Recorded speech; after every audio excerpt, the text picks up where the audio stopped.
다음은 로봇 제3원칙입니다. 한 번쯤 들어보셨을 이 원칙은 로봇이라면 반드시 지켜야 할 원칙으로 많이들 알고 계실 겁니다. 그러나 사실 로봇 제3원칙은 국제로봇공학 학회나 실제 실무자들이 적용하는 원칙은 아닙니다. 이 원칙은 아이작 아시모프의 1950년도 작품 아이로봇에서 등장한 개념으로 이후 아시모프의 작품뿐만 아니라 로봇과 인공지능이 등장하는 다른 작품에서도 폭넓게 인용되고 있습니다. SF 문학계에는 시대를 초월해 존경받는 3대 거장이 있습니다. 아서 클라크, 로버트 A. 하인라인, 그리고 아이작 아시모프입니다. 아시모프는 러시아에서 태어난 유대인으로 불과 3살 때 가족과 함께 미국으로 이주했습니다. 그는 컬럼비아 대학교에 진학하여 생화학 박사학위까지 취득했습니다. 그는 단순히 소설가일 뿐만 아니라 보스턴 의과대학에서 생화학 교수이기도 했습니다. 오늘 제가 소개할 작품은 SF 문학계의 노벨상이라 불리는 휴고상, 네뷸라상을 수상한 바이센테니얼 맨입니다. 한국에서는 200살을 맞은 사나이, 양자인간 등의 제목으로 번역되었습니다.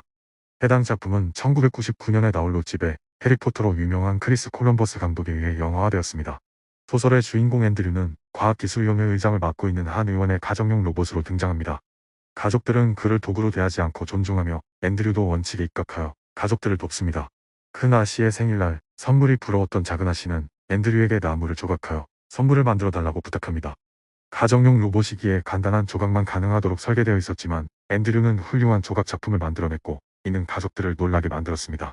앤드류가 특별한 로봇이라는 것에 감탄한 의원은 앤드류의 목공 활동을 적극 지지하여 자유롭게 여러 작품들을 만들도록 합니다. 어떠한 제품을 만들라는 명령을 받지 않은 상태에서 앤드류는 말 그대로 창작을 시작합니다. 앤드류를 가장 인격체로 대하던 작은 아시의 주장으로 앤드류는 그의 이름으로 회사를 설립하고 로봇으로서 처음으로 자신의 개인 재산을 소유하게 됩니다. 시간이 많이 흐른 후 그의 안에서 로봇답지 않은 사고 과정이 흐르기 시작합니다. 작은 아씨는 그러한 변화를 눈치채고 기꺼이 진정한 자유를 찾는 것을 돕기로 합니다. 의원은 냉담한 태도로 앤드류에게 자유를 줘버리고 그를 별채로 쫓아냅니다. 이후부터 앤드류는 별채에서 생활하며 어떠한 명령도 받지 않은 채 그만의 작품 활동을 이어갑니다. 이제 남은 것은 법적으로 앤드류의 자유를 찾는 것입니다. 작은 아씨와 앤드류는 공식적으로 법원의 자유를 청원합니다. 로봇 회사, 시민단체 등의 수많은 반대에 부딪히지만 끝끝내 자유를 인정받습니다. 세계 최초로 자유로운 로봇이 된 것입니다. 자유로운 로봇이 된 앤드류는 더더욱 인간을 이해하기 위해 노력합니다. 인간처럼 옷을 입고 인간과 로봇의 역사에 대해 공부하기 시작하며 인간처럼 행동하려고 합니다. 인간과 같은 외형을 원했던 앤드류는 로봇 회사의 생체 안드로이드 기술을 알게 됩니다. 로봇 회사의 CEO는 거부하지만 변호사의 도움을 통해 생체 안드로이드 몸을 얻게 됩니다.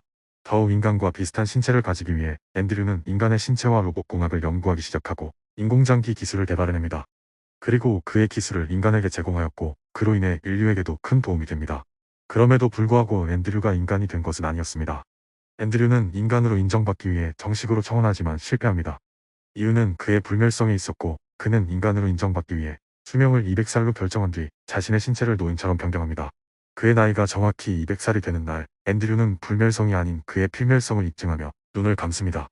그리고 그가 세상에 나온 지 200년 만에 세계 정부에 의해 인간으로 인정받게 됩니다. 로봇 제3원칙은 로봇으로부터 인간을 보호하기 위해 만들어졌습니다. 그렇다면 인간은 대체 무엇으로 정의할 수 있을까요? 자유로봇이 된 앤드류는 인간이 되기 위해 끊임없이 노력하고 변해갑니다. 외형도 사고도 주변의 인간과 같이 되기 위해 노력합니다. 이와 같이 바이센테니얼 맨에서 인간이란 상대적인 개념으로 등장합니다. 앤드류는 사회의 공통된 특징을 갖게 되면서 인간으로 인정받습니다. 다만 그가 인간이 되어가는 과정에서 부딪히는 인물들과의 마찰, 내면의 갈등을 바라보면서 우리는 책으로부터 질문을 받고 스스로에게 질문을 부여하게 됩니다. 물론 아이작 아시모프가 인간이라는 개념은 상대적인 것이다라고 단정 지어 주장하지는 않았습니다. 그의 작품 최후의 질문에서 인간은 하나의 정신체로 통합되어 살아가기도 합니다. 소설 속 로봇들이 먼 미래처럼 느껴질 수 있겠지만 우리는 꽤 많이 왔습니다. 지난 11월 23일 한국에도 자율주행 기술이 출시되었습니다. 저희도 안드로이드 로봇을 살 수 있고 스타링크로 어디서든 인터넷을 쓸 수 있습니다. 인공지능은 이미 우리의 일상생활에 깊숙이 녹아들었고 양자 컴퓨터 기술이 상용화된다면 천문학적인 수준으로 빠른 연산이 가능해질 것입니다. 아이작 아시모프는 냉전 시대를 몸소 겪은 과학자로서 누구보다 기술 발전의 위험성을 잘 알고 있었습니다. 냉전 시대에 핵무기가 개발되었고 그 위력을 확인했기 때문입니다. 그는 실제로 미사일 개발에 간접적으로 관여하기도 했습니다. 또한 70년대에는 컴퓨터 기술이 폭발적으로 발전하기 시작했습니다. 이러한 현실 속에서 아시모프는 대중들이 느끼는 프랑켄슈타인 콤플렉스를 비판하며 두려움을 극복하기를 바랐습니다. 아시모프는 고도로 발달된 기술력이 인류에게 재앙을 가져올 수 있다는 점에 동의하며 그것을 강력하게 통제하여 불안감을 낮추기를 희망했습니다.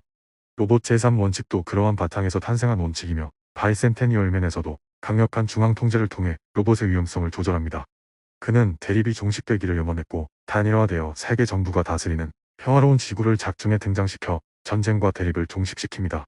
또한 상대 진영을 악으로 규정하고 배척하는 냉전시대 속에서 소수자이자 타자인 앤드류를 통해 그들을 배척하는 사회의 경직성을 상징적으로 보여줍니다.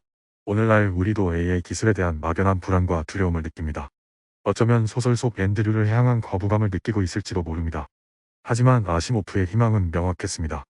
두려움을 피하지 않고 강력한 윤리 통제 시스템을 구축하는 것, 궁극적으로 통합과 화합을 통해 인간의 가치를 드높이는 것. 바이센테니얼맨은 우리가 기술을 두려워할 것이 아니라 기술을 다루는 우리 자신의 도덕성을 직시해야 함을 알려줍니다. 여러분이 생각하는 인공지능 시대의 3원칙은 무엇인가요?